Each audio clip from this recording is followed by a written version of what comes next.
Okay, you ready to get started?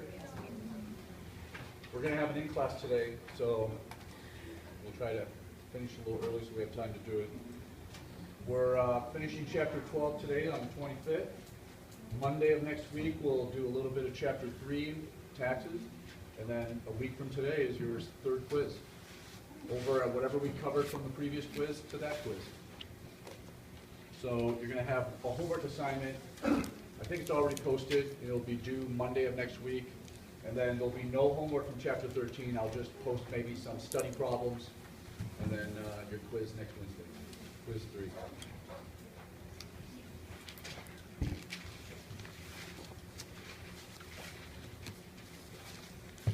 All right. Trying to remember what else we do here. Something. Oh, is Autumn here? Autumn? Have we talked about yours already? Does it look familiar?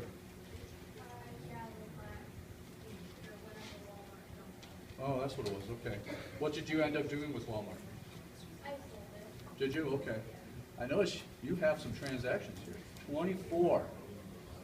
You're getting into it. And it's paying off for you. And the reason I'm bringing that up is look at this. So yesterday she went from 25th place to 10th place. Into the top 10 all the way to 25th. Again, I point this out to give you hope. Anything can happen in one day. So I wanted to see what did it for her, and I looked, and if you look right here, let me scroll down. Here's what she currently owns. Netflix, Cinemark, Nike, Cheesecake Factory, and Nike is what did it for her. Today especially. Altogether it's up, I can't see it, hang on a minute. I can't see it for some reason, but I believe it's over 8.5%. In a very short period of time. You bought it, Nike, on October 12th, so 2 weeks ago. So in 2 weeks, it's gone up 8.5%. You have 40 shares. You bought it at 50.83. It's at 55.23. Let's look at the stats on it real quick. Whoops. PE ratio. Tell me you can find it. Do you see it? 22 point whatever. 22. Would you call that low, average, high? A little high, just a little above average, right? Slightly high. Beta. Does it go in the same direction usually as the market or the opposite direction? No, it's a positive 0.5. Positive means it's going to go in the same direction usually historically. Today, it happened to have went in the opposite direction for some odd reason, but some news must have come out related to Nike for it to go up. Was it just 3% today? It was like 3% in one day. That's a huge 3.73%, 3.71 is changing every second, but that is a big deal for one day. I mean, I'd like to make that kind of money in a whole year. That's how big 3.71% or 73% in one day is.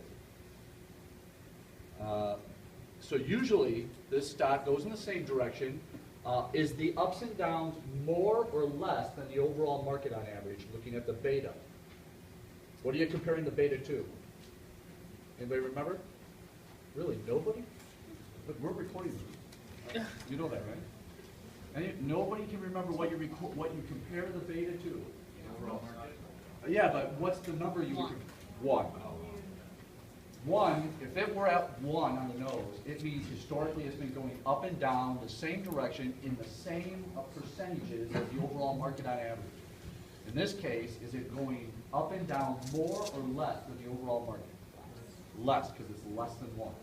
Now, if that were negative 0.5, it would still be less than the overall market, but it would be going in the opposite direction, usually, than the overall market. But this is a positive 0.5. So a lot of investors would say, oh, positive 0.5, if we didn't have any news, whatever's making that go up today, they would say, oh, this is probably a little less volatile, or what they call a little less risky than the overall market, so it could be a safe investment. One of the things I told you always look at in the financials is what? Nobody remembers? To make sure they can make it through tough times, I look at, really, was anybody here on Monday? Cash. Right? I look to see if they have enough cash to get through rough times. How much cash do you see as of May 31st of 2017? Three what? 3 billion. 3,808,000,000 in cash. You gotta add 3 zeros. All numbers are in thousands. You gotta add 3 zeros. So 3,808,000,000 might be a significant amount of cash that could get them through hard times. I also look to see, let's go to the income statement. How have sales been for this company? And I always go back 4 years. I can only see 3 years here, but how have sales been? What direction are sales going? Up, down? Up. Revenues is their sales. This is also in thousands, so they had 30.6 billion. Is that right? In 2000, at the end of May of 2015, from the end of May of 2014. 2016, 32 billion. It's gone up a little less than 2 billion, and 34 million. Another 2 billion increase as of May 31st, 2017. That's some significant sales in the billions. I heard a report last night that Chrysler Fiat had reported a quarterly profit. Quarterly is how many months? How many months? 3. 3 months in a quarter. 3 months a year is each quarter. And they said a quarterly profit, not revenue, profit of over $1 billion for 3 months. That's a good 3 months. So I also look to see how has this company been doing, keeping a control on their expenses while revenue's gone up, to see if they've been making profit. So I want to jump all the way down to their profit. This is Nike. How much profit did they have from 2016 to 17? Right here, net income is the profit. $4,240,000,000 for the year. That's some good profit. So this would be a safe investment, or would be one that you would think would be a pretty good investment. I also saw some article about how there's more colleges selecting Nike currently than there was in the past to be their sponsor for the year. I know University of Michigan Sports picked Nike a couple of years ago, and switching from Adidas, but a lot of colleges used to be Nike many years ago, and then they started switching to Adidas and Under Armour, and now some are heading back to Nike. Maybe that's what's creating these extra sales, because there's more sports teams. I don't know if anyone else heard that. I know that all the NBA jerseys are now made by Nike. The whole NBA, not just team. The whole, okay. Because each individual team gets to select who they want to go with in the colleges. So anyway, what made you decide to buy Nike? I went to buy shoes for work. So you're just saying, hey, I bought Nike, that means other people are buying Nike, maybe I'll try to invest in it. And it paid off. Did you know it paid off before we talked about it? Yeah, I saw it when I walked in. Are you thinking about selling some of it, or all of it, or half of it? It was a Are you? Okay. Just checking the time. How much time she have? About an hour and 20 minutes, right? She probably has to get it in before 4. So now, this is the first time you've ever seen this. Matter of fact, let me get to the slide. I'm going to slide 18. Those who have the slides. All right. Oh. And I want to point out this, called limit orders. This is your first time. You can start using this if you want. I know it's not the usual fee, but there's advantages to doing what's called limit orders. I'm going to go to Investopedia real quick, pretend like we're making an order. Hang on, where's orders? Trade, right here. Usually, you would put here the symbol of the stock. I'll put Nike. Yeah, I don't even own Nike. I think I'm buying it. This is NKE. Shows me over here it's at 55.05. It's up $1.63, 3.05% for the day. I put buy. Quantity, I'm just guessing, what is it, 55? I don't know. I put 100 shares. So is that $5,000 in? 5,500? And you've always left that right there, left at market. This time I'm going to click on limit. Now usually limit's used when you want to sell, but you can use it when you want to buy too. And I could say, you know, I see good value in this stock. I want to buy it if the price would only go down a little more. If the price hit $54 or less, or once it hits $54, I want to buy those 100 shares. So because I clicked on the limit order and put that price in, the computer will hang on to that order, watching Nike until to see if it hits 54. As long as I don't go back and cancel it, it will continually watch, and once Nike hits that price target, it will buy those 100 shares for me without me having to keep checking. And where a lot of people love to use limit is when they want to sell something and they don't have time to watch it. And they're saying, like in her case, let's say she already has how many shares here in Nike? Again, 40 shares. So she could say, it's currently at 55. Boy, I'd really like to sell it, but I know it's probably going to go up a little more. So she would trade this, put this on sell. It will say I don't have the shares, but I'm just showing you. Nike, sell, 40, limit. It's at 55, but I think it's going to hit 56, and that's when I would really want to sell. You put the target price 56. She doesn't have to worry about it. If the price happens to get up to 56, it will sell her shares for her. Now, what is the current fee? I can't remember. Is it $6.99 or $5.99? $6.99 or $5? Or anybody? $6.99. So $7 we'll call it. I think the limit trade is set for, if that's at 7, it's probably at 12 or something. So it does cost a little more, but it allows you to sell something and go, oh, I wish I would have sold it. Look, it was at 54. I would have sold half, or I would have sold it if I knew it was going to hit that price. And what's nice is you don't get charged a fee unless the buy or the limit sell goes through. And I'm almost sure you could go back and cancel it so that you'll never get charged that fee if it never works. But you could set them up at limits, and if they happen to hit those target prices, it will sell or buy for you. And if you go, it's never going to hit those limits, you can cancel the limits and you'll never get charged that fee. So you can start using these if you want now. Limit, buying or selling with target price. Everybody got it? All right. There's that. Oops. Oop, oop. Come on. Now, we're going to slide 13. We skipped dividend yield yesterday, Monday. I'll make sure you understand dividend yield. A lot of people go, oh, the dividend's $1, oh, the dividend's 50 cents a quarter a year, or $2 a year. It doesn't make a lot of sense on how much the dividend is, because the prices of different stocks are all over the place. So a lot of these websites will give you the dividend yield. Yield just means percentage. Yield just means percentage. So the dividend yield is calculated by taking the amount of the dividend for a year and dividing it by the price of the stock, the current price of the stock. So that makes a lot more sense. Hey, one dividend may be $5 and another dividend only $1, but if that dollar is 3% of the price of the stock and the $5 or $10 one is only 1% of the price of the stock, that's a big deal.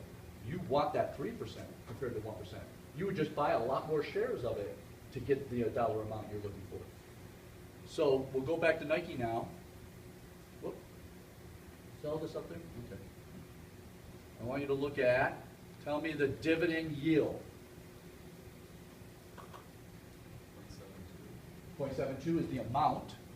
The yield would be the percentage, which would be 0.72 divided by the current price of 55, and you get about 1.3%.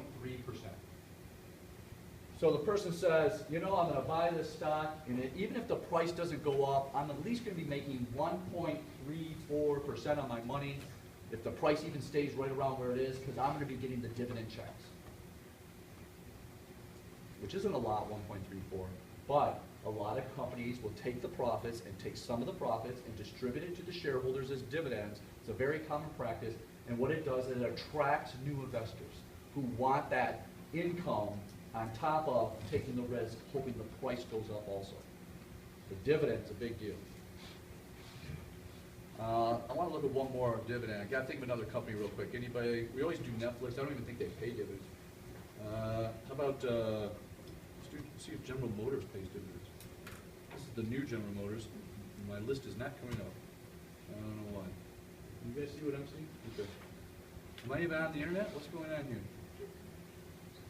It's like the page doesn't. All right, so we're stuck. We get to dividend yield.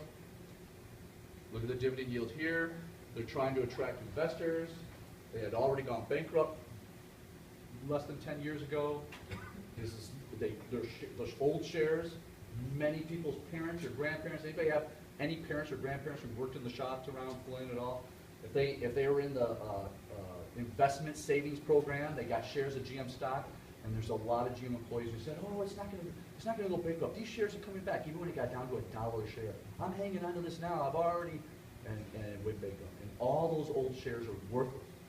A friend of mine's father passed away, he found a pile of General Motors stock underneath the bed, his parents' bed, that are worthless, that just never got sold, and GM went bankrupt. This is the new GM. They started from scratch and started over, and here are our new shares. Look what they're paying in dividends. 3.37%.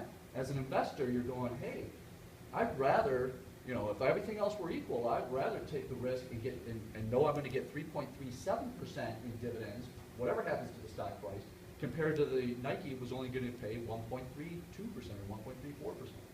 So that's why the dividend yield, which is percentage, is a big deal. And it's calculated by the amount. Notice the word forwards on there.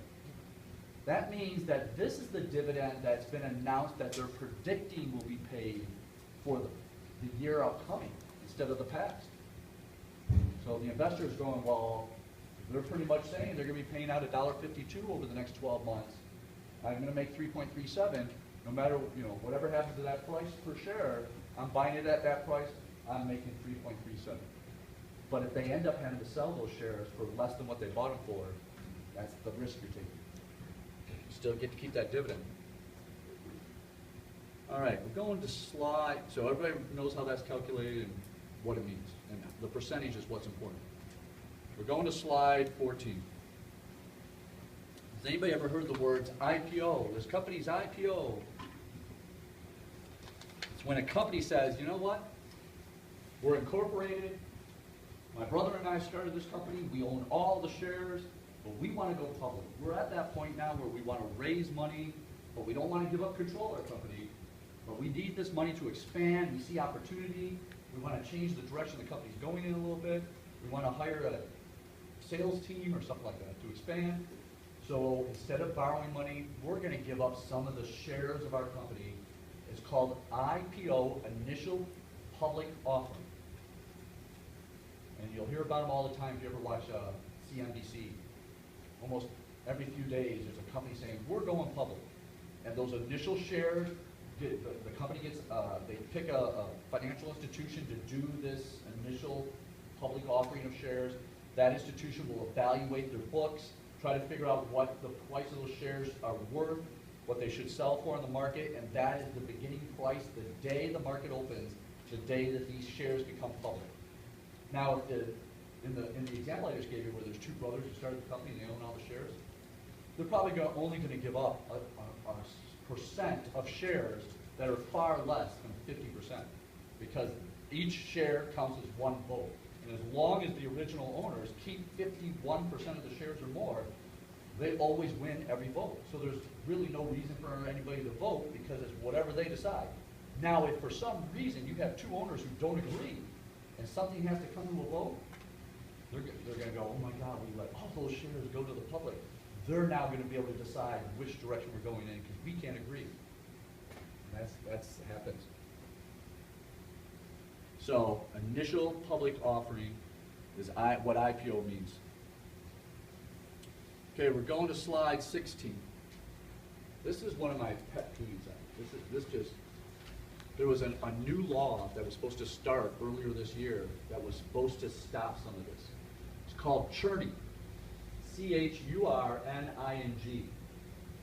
Here's how it works, and I know lots of people this has happened to. You decide to go to an investment advisor to get some advice.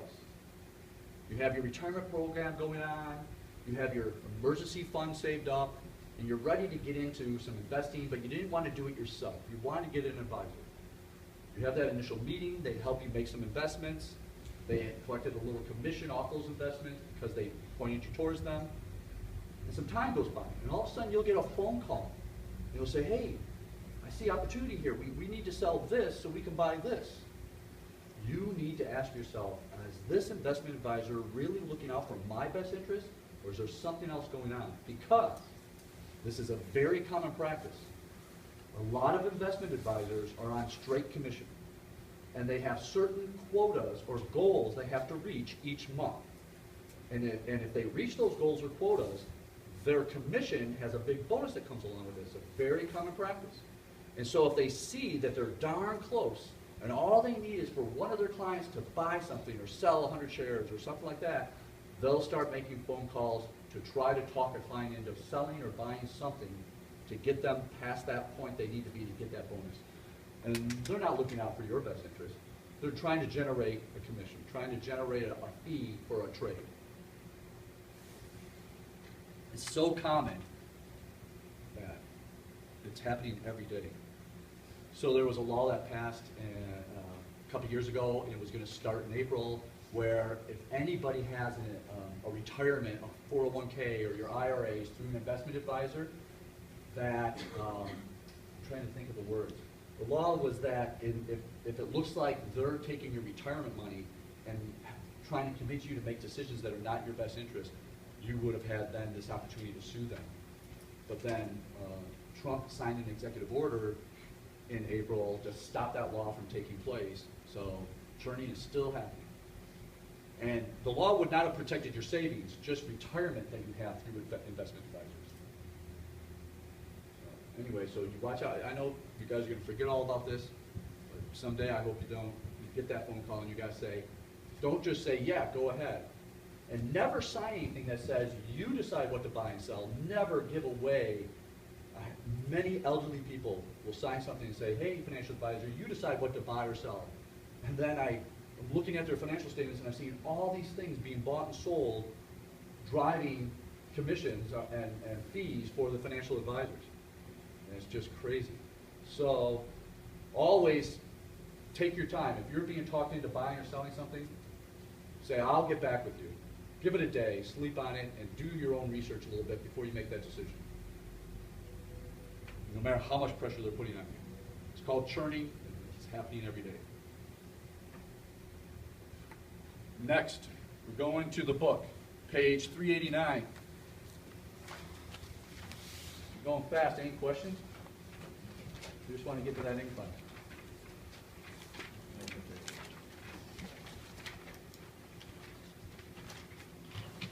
Okay, I mentioned this a little bit on Monday.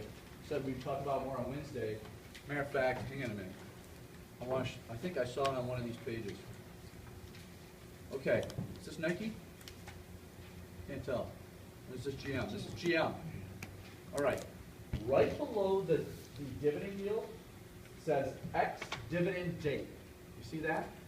It means anybody buying shares, this is obviously last month, September 7th or later, they're buying that stock and giving up the dividend that's about to be paid to whoever it is that owned it on the 6th or earlier, called the X dividend date. Let me see if Nike has theirs on there real quick. Yeah, Nike's was August 31st.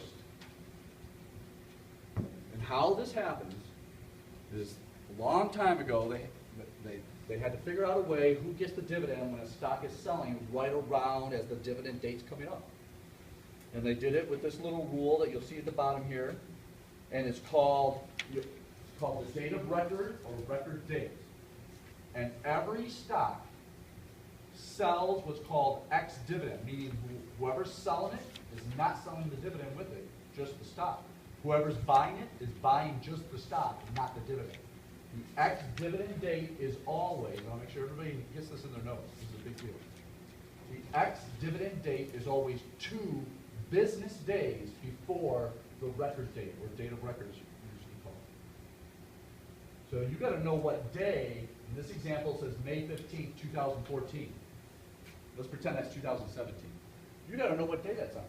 Because you just can't assume, okay, let's see, that says 15th. May 13th, that stock's selling X dividend. No, you don't know that for sure. It's 2 business days. If the day before is a Sunday, then you got to go back 1, 2, 3, 4 days to get to 2 business days before the date of record. So it's not just based on the date, it's what day it falls on. So if you're buying a stock and you're going, oh, look at that, the date of record's coming up. I wonder, you look at the date of record and you're saying, I really want to get that dividend. And so you're looking at the date of record to figure out what's the date you can buy the stock and get the dividend with it, which would be 3 business days before the date of record.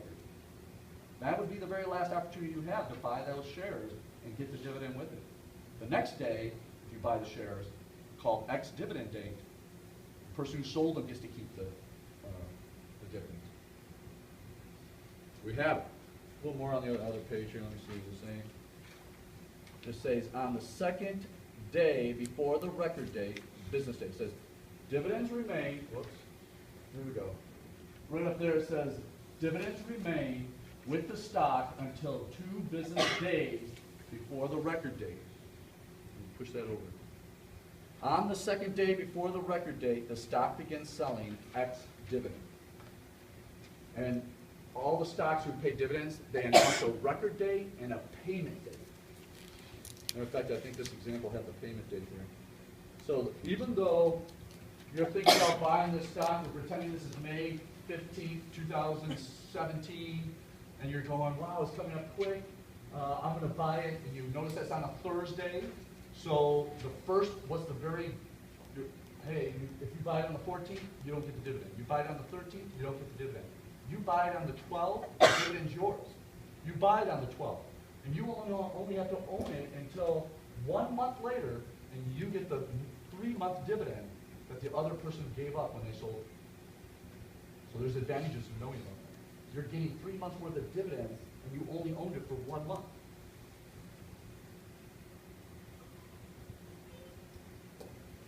So that's what data record is. All right, we're getting to the hard stuff now. Go into slide 20 if you got the PowerPoint.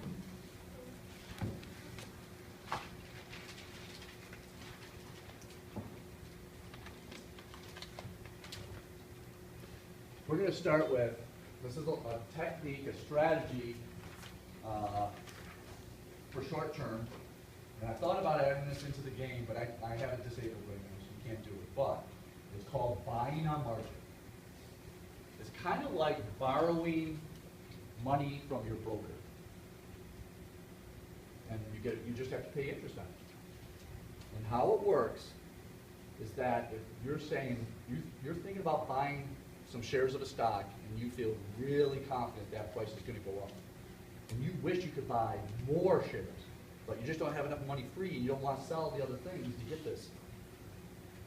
What you're allowed to do is borrow the money, calling buying on margin.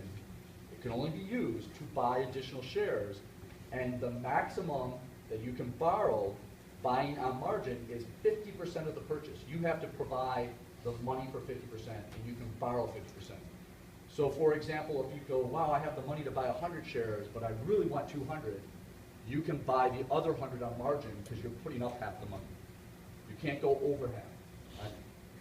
I mean, you can't go under half. You have to put up at least half the money for the purchase.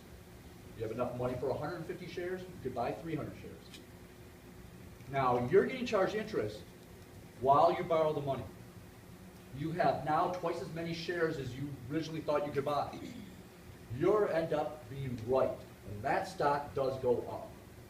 Maybe 3 months later, 4 months later. You then sell all the shares, and you pay back the amount you owe them because you borrowed on margin or bought on margin, plus that little bit of interest they're going to charge you. Maybe it's probably less than 1% per month, so it'll only be 4 months, 4% interest is all. And you keep all the profits off of the shares you bought, plus the shares that were bought on margin. And it's a way for you to really increase your profits, but it can backfire because if you're long and that share price doesn't go up, you got to figure out a way to get the money to pay them back. You got to sell the shares for a loss and still come up with the money you lost to pay them back plus interest. So it's a gamble, and you should only ever, or people usually only ever, buy on margin when they feel very confident that that price is going to go up. Here's an example. I got to find the page. Page 409. Excuse me.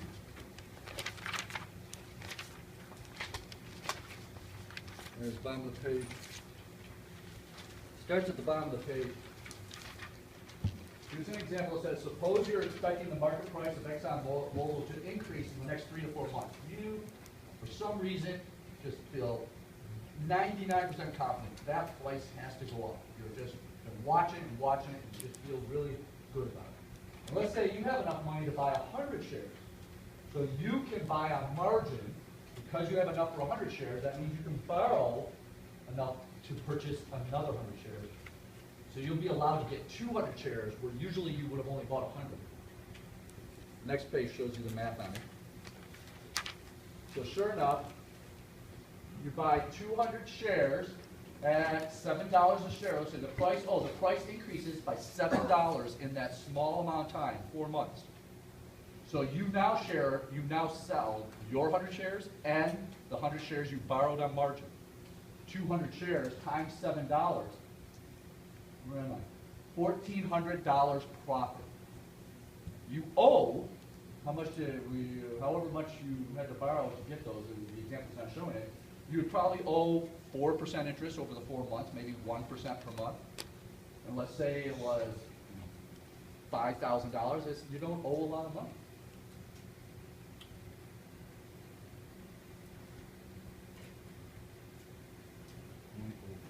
So now, out of $200, if you had not borrowed on margin, you would have made $7 on only 100 shares, because you only had enough money to buy 100 shares.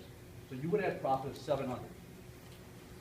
But because you went ahead and borrowed on margin so you could buy twice as many shares, you're going to get twice as much profit, $1,400. And out of that other $700, only $200 has to go, for example, to pay the interest over the 4 months on the loan for buying on margin. So you come out ahead $500 on their money, plus your $700 profit. So you capitalize on this knowledge of knowing that that stock has to go up. And it's called buying on margin. Everybody get it? Just double everything. Okay, now, the next one. This is another technique, very risky. This technique called selling short is a technique that investors use when they have that same 99% confidence that a stock price is going to go down. It's the opposite. You say, oh, there's no way. I'm trying to think of a company, I don't know, Tesla. Tesla is a great company and everything, but they're going through cash and they're not creating profit yet, or not enough profit, and they're going to run into trouble. They're going to have to borrow more money or sell more stock or something to raise money. Let's say investors had enough. Hey, you've already borrowed $2 billion from investors some way or another. You know, enough is enough. It doesn't look like you're going to get to profit. Great ideas, great cars, great companies, but if you don't get to profit, that's what investors have to have. And so you go, wow, this stock price has to go down. Something's going on. This stock price has to go down. You just really feel it. You do what's called selling short. This is where you call the broker, and you've got it all set up in case you ever see this opportunity, and you say to the broker, I want to borrow 200 shares of Tesla. It's like borrowing cash, but you're not borrowing cash, you're borrowing shares that your broker already owns.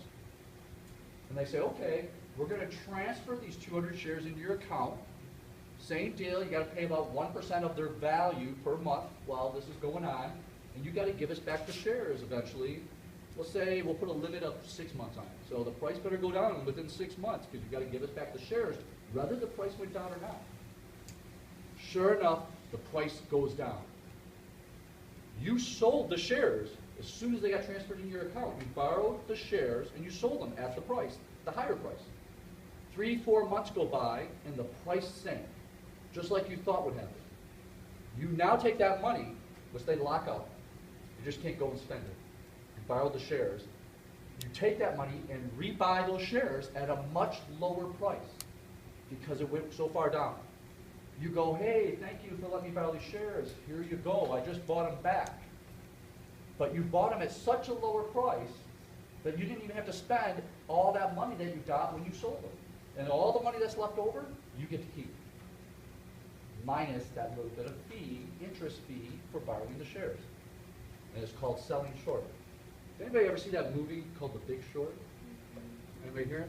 That's what that's all about. That's exactly what that person did. That person predicted the housing market crash and just kept borrowing and buying all these things so that he could sell them and sell them and sell them. The crash took, buy them all back, give them back, keep the difference. But you're talking, this person felt so confident that there was going to be this housing crash and all these, they're called REITs, real estate investment trusts, were all going to go way down. So kept borrowing, selling, hanging on to the cash. The market crashed, bought it all back.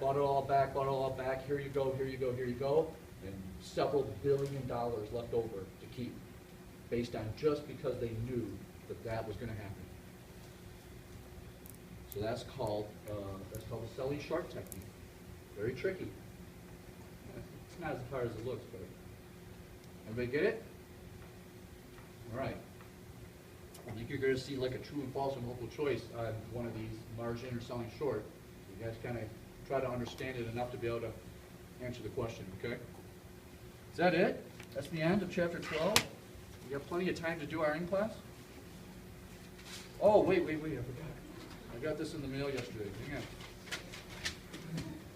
Got one too. Did you? Are you going to the boxes? Are you going straight to the boxes, or are you just throwing it away without looking? Read it. Those boxes though. Well, good. No reason to read. I just take them, I open them up, I go straight to the boxes to see if I'm interested in any way. Who cares what the stuff says? These boxes is what's telling you the truth. The rest is all sales. And here it is.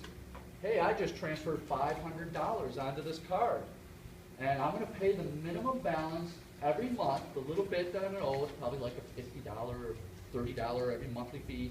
I'm going to pay that minimum for the next 9 months, and then I'm going to pay it off in full. How much will I have to pay in interest and fees all together for this $500 I transferred and paid that minimum and then paid it off in 6 months? Let me get my pen here. Help me out. How much? Not the $5. Did you write it? 3%. What is that part of it? That's the fee. So what about interest? Anybody? What's the interest? I heard it. What is it? Zero. This is a promotional. So if I decide to transfer that $500, I'm going to have to pay that fee up front, which is 3%, which is $15. Right? I think. You guys give me a look like I got it wrong. Is that $15? So if for some reason I want to take advantage of this, that's all it will cost me. I'll pay the $20 a month for the next 9 months. Or actually, how long can I pay the minimum and keep this going at 0%? Since I'm going to get charged at 3% up front, I might as well stretch it out. How far can I stretch it? 18 months I could do that. 18 months, I'm on month 17. I got it on my planner. I set an alert. Oh, I got to pay that card off. I'm not going to get charged any interest. What, crazy? I pay it off. You guys, if any of you are not using a planner in your life, you better start using a planner, because when you get out in the working world, everybody uses planners, and you got so much stuff to juggle that your mind will lose sleep if you don't start using planners. So get in the habit.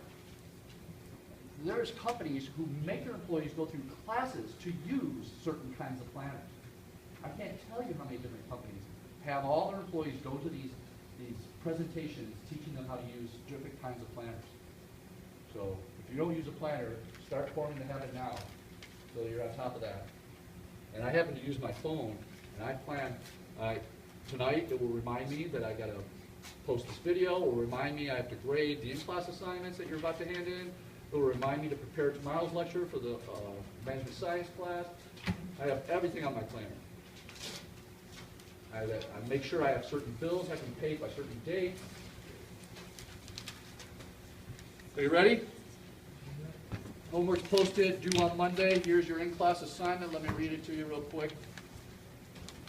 If you can see it. Says Daniel Brown owns stock in Eastman Computers. Based on the information of the annual report, Eastman Computers has reported after-tax earnings, which are profit, of $12 million and has issued 10 million shares of stock, common stock outstanding. The stock is currently selling for $38.40. A, calculate the earnings per share. It should say Eastman Computers, not National. Sorry. Calculate the price earnings ratio for Eastman Computers, not National. Calculate the price earnings, is your calculated price earnings ratio low, average, or high? Earnings per share, PE ratio, analyze the ratio. Let me fix this. This is not National.